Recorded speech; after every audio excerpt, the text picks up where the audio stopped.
Manoj Jarange Patil Chhatrapati संभाजीनगरच्या Galaxy रुग्णालयात उपचार घेत आहेत। उपचाराचा आजचा 6वा दिवस आहे। अजूनही प्रकृती स्थिर झालेली नाही।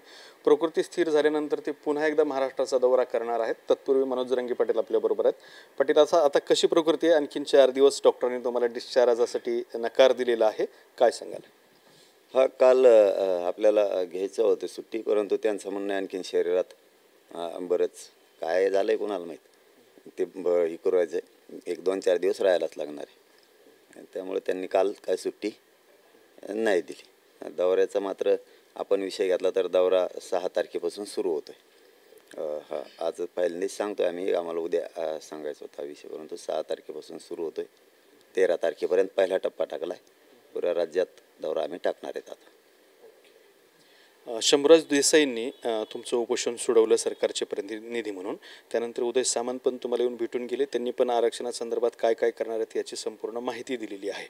तर या सगळ्या पार्श्वभूमीवरती नंतर तुमचा त्यांच्याशी संवाद झाला का? त्यांनी तुम्हाला काही या संदर्भात मधलं अपग्रेशन कळवलं का? आणि सध्या काय परिस्थिती आहे? नाही, आणखीन कळवलं नाही राजेसाहेबांनी, परंतु कळवतील ते, कारण आज कॅबिनेट झालेलं नाही, जी होईल त्याच्यानंतर ते कळवतील आणि आमचा विश्वास आहे। ते आता काय नाही, 13 तारखेपर्यंत आम्ही पण काय बोलू नये, त्यांना मोकळा वेळ द्यावा काम करायला। त्यामुळं आम्ही बोलणार नाहीत, परंतु बोलणं त्यांचं माझं आत्ता एक 20 मिनिटापूर्वी झालं की पोलीस भरतीच्या संदर्भातलं। त्यामुळं ते त्यांना 4 महिन्याचं एक मुदत वाढवून द्यायची होती, वयाची मर्यादा वाढवायची होती। तर ते शासनानंच, फडणवीस साहेबांनीच त्यावेळेस ठरवलेलं आहे की ते वाढवून देणार आहेत म्हणून। हे 21-22चा विषय आहे तो भरतीचा। तर ते आज त्या संदर्भात फोन आला होता 21 मिनिटापूर्वी शंभूराजे साहेबांचा, की आम्ही ते करतो आहे म्हणून। होईल मागं पुढं, परंतु त्याही लेकरांचं 100% होईल, चांगलं होईल त्यांचंसुद्धा। दुसरा महत्त्वाचा मुद्दा, आता तुम्ही महाराष्ट्राचा दौरा करणारच आहात 13 तारखेपर्यंत। 13 तारखेपर्यंत सरकारला तुम्ही काय आव्हान कराल, काय सूचना कराल? 13 तारखेपर्यंत सरकारने काय केलं पाहिजे? नाही, सरकारला काहीच नाही सूचना करणार आता, कारण केलेले आहेत आम्ही। शंभूराजे देसाई साहेबांना सांगितलेलं आहे आम्ही की सगळ्या स्वरेची अंमलबजावणी ही झाली पाहिजे आणि ते बी आम्ही दिलेल्या व्याख्याप्रमाणे झाली पाहिजे। आणि हे आज नाही, आम्ही 10 महिन्यापासून बोलतो आहे। आमच्या व्याख्याप्रमाणे नाही झाली तर तिला काय अर्थ नाही। मग परत बदललेन आमकन शेपूट लांबलं म्हणजे असं म्हणायला नको। हैदराबादचं गॅजेटच्या संदर्भात सुद्धा चर्चा झालेली। त्यांनी सांगितलं आम्ही हैदराबादला जाऊन घेतो, आणि इथंही सामंत साहेब आले होते, त्यांनी सांगितलं की आम्ही हैदराबादला एक टीम पाठवणार आहे। केसेसच्या बाबत आंतरवालीसह महाराष्ट्राला त्यात चर्चा झालेली।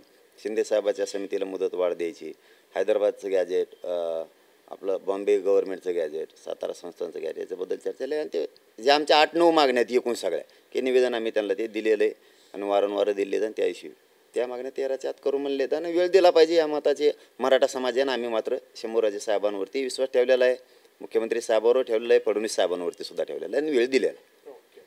तुम्ही फडणवीस साहेबांचा उल्लेख केलेला आहे। फडणवीस साहेब सुद्धा म्हणले की या सगळ्या मागण्यांचा आम्ही गांभीर्याने विचार करत आहोत, असं पाठीमागे विनंती केली, वक्तव्य केलं होतं त्यांनी।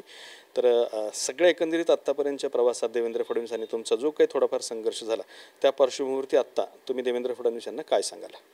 नाही, संघर्ष काही नाही, उगा ते बोलले की मी बोलायचं, समजा असं एक आंदोलक आहे शेवटी। आणि आम्ही काय त्यांना बोललो असतो का? ते काय आमचे शत्रू नाहीत, दुश्मन नाहीत, शेवटी ते सत्ताधारी आहेत। ते जर त्या सत्तेच्या खुर्चीवर नसतं तर आम्ही शब्द काढला नसता। मग आता सत्ताधाऱ्याला जनतेने बोलायचंच असतं, आणि मग जनतेच्या बोलण्याने खायचे तर कुणाचे खायचे? शेवटी जनता त्यांची आहे, सरकार म्हणून ते जनतेचे, ते दोघं एकमेकाचं अंग एकच आहे। म्हणून कुठं काय एखादं बोललं म्हणून का त्याला लगेच ढकलून लावायचं, किंवा एखादा चुकला म्हणून त्याला लगेच तोडायचं, असा काहीच विषय नसतोय। ते काय आमचे शत्रू नाहीच आहेत, पण ते बोलले माझ्या समाजाच्या काळजाला लागण असं, त्यावेळेस मी बोलणारच ना। शेवटी मी समाजाचा आहे, मी समाजासाठी काम करतोय, मी काय चुका तर करत नाही। आणि त्यांच्याकडून ते झालं होतं म्हणून, आणि आत्ताही संवाद झाला आम्ही केला, आणि तेही शिंदे साहेबाला बळ द्यायला लागलेत असं त्यांनीही सांगितलं की आम्ही करून घेतोय। मग आम्ही काय विश्वास ठेवून? आम्ही तर पहिल्या 10 महिन्यापासून सांगतो कुणी द्या पण आम्हाला आरक्षण द्या, हे मराठी तुम्हाला डोक्यावर घेऊन नसतील, आमच्या शब्दच आहे पहिल्यापासून। आम्हाला राजकारण नाही करायचं, तुम्ही नाही दिलं की आम्हाला तिकडे जायला लागतं, ही प्रॉब्लेम आहे।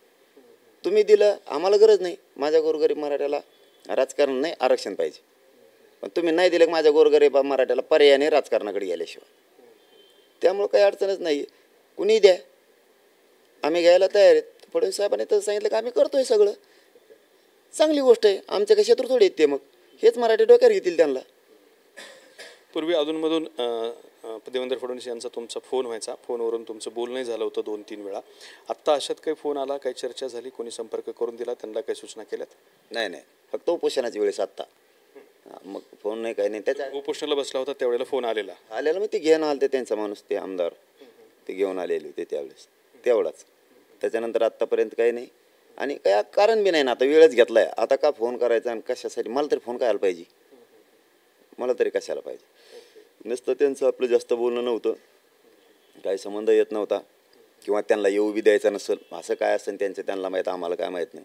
आम्ही बोललो म्हणजे काय सारखंच बोलत नव्हतं त्याच वेळेस. पण शेवटी काय माहिती आहे का, ते सत्तेच्या खुर्चीवरती आहेत, त्यांच्याकडे जबाबदारी, जनता त्यांना बोलणारच. मग तो कोणी असो, शिंदे साहेब असोत किंवा फडणवीस साहेब असोत. तुमच्याकडे पद नसल्यावर कशाला कोण बोलून तुम्हाला? तुमच्याकडे आहे, तुम्हाला बोलणार, मागणार, मागणी करणार, आणि जनतेचा तो अधिकार आहे. त्याला घ्यायचं कसं तुम्ही ठरवायचं. तुम्ही द्वेष म्हणून घ्यायचं का जनता म्हणून घ्यायचं, हे विचार तुमचा आहे. तर होते मनोज जरांगे पाटील यांनी ही आपली सविस्तर प्रतिक्रिया दिलेली आहे. कॅमेरामॅन अमित अडेसोबत दत्ता कानवटे, TV9 मराठी, छत्रपती संभाजीनगर.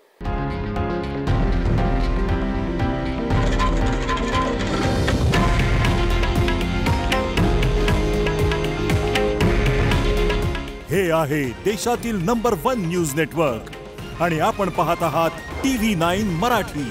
काळजी तुमची, हित महाराष्ट्राचं.